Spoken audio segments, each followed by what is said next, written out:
আসসালামু আলাইকুম সবাইকে। আমি ডাক্তার সালমান মাহমুদ বলছি। তো ইরিটেবল বাউল সিনড্রোম বা আইবিএস এই রোগটি সম্বন্ধে হয়তো আমরা অনেকেই পরিচিত। তো পরিচিত কেন? কারণ আমাদের আশেপাশে অনেকেই এই ধরনের রোগে ভুগে থাকেন।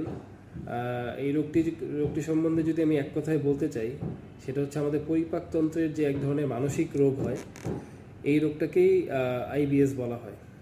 হ্যাঁ, তো আমাদের আশেপাশে যদি আমরা খেয়াল করে দেখি, আমরা কোনো না কোনো পেশেন্টকে হয়তো পেয়েই যাব যারা এই আইবিএস রোগে সাধারণত ভুগে থাকেন। তো আইবিএস রোগটা কী? আইবিএস রোগটা হচ্ছে আসলে আমাদের পরিপাকতন্ত্রের সাথে আমাদের যে ব্রেনের কানেকশন, সোজা কথায় বললে এই কানেকশনের মধ্যে যখন কোনো ধরনের জটিলতা তৈরি হয়, জটিলতা হবার কারণে আমাদের তলপেটে মূলত ব্যথা হয়। ব্যথার সাথে অনেকের পায়খানার সমস্যা থাকে, কারো কারো ক্ষেত্রে ডায়রিয়া হতে পারে, কারো কারো ক্ষেত্রে হচ্ছে কনস্টিপেশন বা কোষ্ঠকাঠিন্য হতে পারে। মূলত এই সিমটমগুলি যখন থাকে, কিন্তু এছাড়া অন্য কোনো ধরনের সমস্যা সাধারণত থাকে না।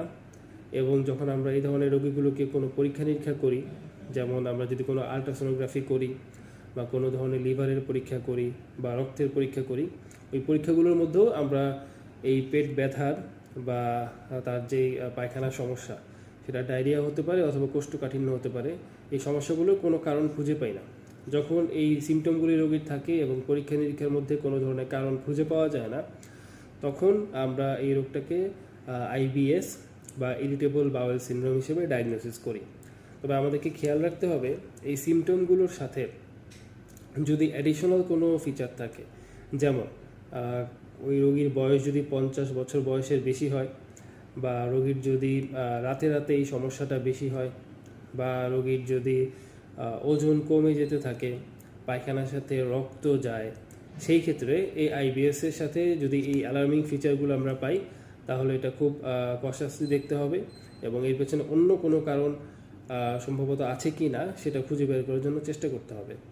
তো যদি এই ধরনের সমস্যার মধ্যে আপনারা ভুগে থাকেন, যে তলপেটে ব্যথা হচ্ছে, ব্যথার সাথে সাথে পায়খানার তীব্র বেগ আসছে, পায়খানা হয়ে গেলে ব্যথাটা কমে যাচ্ছে, বা কারো কারো ক্ষেত্রে হচ্ছে ডায়রিয়া হচ্ছে কিন্তু অন্য কোনো ধরনের সমস্যা নেই, বা পরীক্ষা নিরীক্ষার মধ্যেও কোনো জটিলতা ধরা পড়ছে না, তাহলে এই ব্যাপারে আপনার চিকিৎসকের সাথে পরামর্শ করতে পারেন। তো ধন্যবাদ সবাইকে। আসসালামু আলাইকুম।